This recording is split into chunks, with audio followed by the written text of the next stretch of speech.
Jadi bagaimana solusinya untuk mengatasi error ini? Nah, di sini saya mempunyai dua solusi untuk ini. Di mana solusi yang pertama itu kita bisa membuat array A serta variabel N sebagai variabel global. Nah, jika itu membingungkan, izinkan saya mengembalikan seperti semula terlebih dahulu. Jadi jika kita perhatikan pada fungsi main, kita telah membuat array A serta variabel N di dalamnya, yang berarti kedua entitas ini dimiliki oleh fungsi main. Dengan kata lain, fungsi bab sort dan display tidak bisa begitu saja menggunakan kedua variabel tersebut. Secara keseluruhan, variabel lokal dari main itu hanya bisa diakses oleh fungsi itu sendiri. Sehingga pada kasus ini, variabel dari main tidak bisa diakses di luar dari fungsi main. Lalu bagaimana solusinya? Yakni kita akan mengubah kedua variabel tersebut sebagai variabel global. Dengan kata lain, kita akan mendeklarasikan variabel tersebut di luar fungsi main.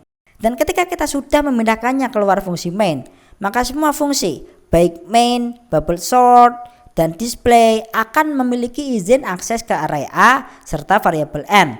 Dengan ini maka tidak akan ada error lagi. Dan jika kita eksekusi, program akan bisa menampilkan outputnya.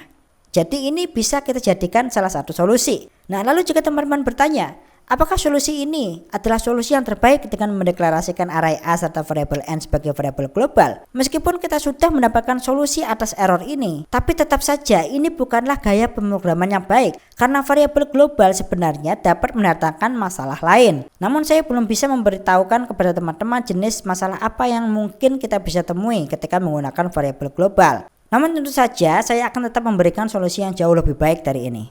Apa solusinya?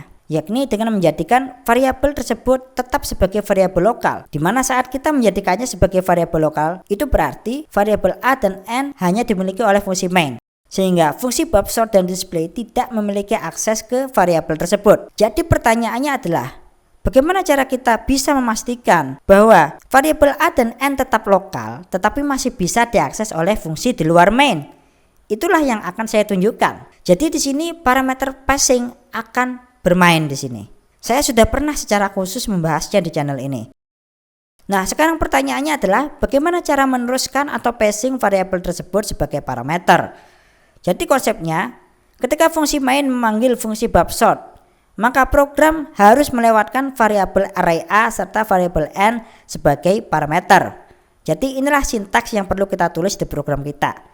Kita akan memerintahkan fungsi main untuk tidak hanya memanggil fungsi bab sort, tetapi juga meneruskan variabel yang dimilikinya ke fungsi tujuannya, yaitu adalah bab sort. Lalu dengan ini, apakah masalah ini sudah selesai? Tentu belum. Ini baru 50% terselesaikan. Meskipun kita sudah meneruskan variabel A dan juga N, kita belum menangkap parameter itu di fungsi tujuannya. Nah, di sini maksudnya adalah ketika kita meneruskan sebuah parameter, maka kita juga perlu menangkapnya di fungsi tujuan. Dan bagaimana cara menangkap parameter tersebut? Nah, seperti inilah caranya. Ya, jadi apa yang sebenarnya telah kita lakukan di sini? Jadi fungsi main tidak hanya memanggil fungsi bab sort dengan meneruskan variabel A dan N sebagai parameter saja. Namun variabel bab sort juga kita perintahkan untuk menangkap apa yang diteruskan oleh fungsi main.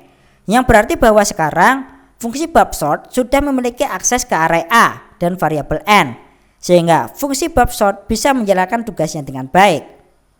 Nah, untuk menghindari error, kita juga harus melakukan hal yang sama pada fungsi display. Ya, kita harus meneruskan baik array A maupun variabel N sebagai parameter. Nah, cara ini baru menyelesaikan 50%. 50% lainnya kita perintahkan fungsi display untuk menangkap parameter dengan menuliskan parameter itu di fungsi display. Nah, inilah solusi terbaik kita, ya. Meskipun variabel A dan N kita setting sebagai variabel lokal yang dimiliki oleh fungsi main, namun kita masih bisa membaginya untuk fungsi bab sort dan display. Dan bukan hanya telah dibagikan, kedua variabel itu juga telah ditangkap untuk bisa digunakan di kedua fungsi itu. Dan ketika kita menjalankan program ini, maka program akan bisa menghasilkan output seperti ini. Jadi, inilah akhir dari video ini. Di sini kita sudah belajar dan memahami cara membuat program bubble sort menggunakan bahasa pemrograman C. Kita juga telah memahami dua gaya pemrograman. Ada gaya pemrograman tidak terstruktur dan terstruktur. Kita juga telah memahami variabel global dan lokal serta bagaimana implementasi dari parameter passing. Jika teman-teman tertarik untuk menulis kode yang sama menggunakan dua bahasa pemrograman populer lainnya yaitu adalah Java dan Python, maka simaklah video berikutnya.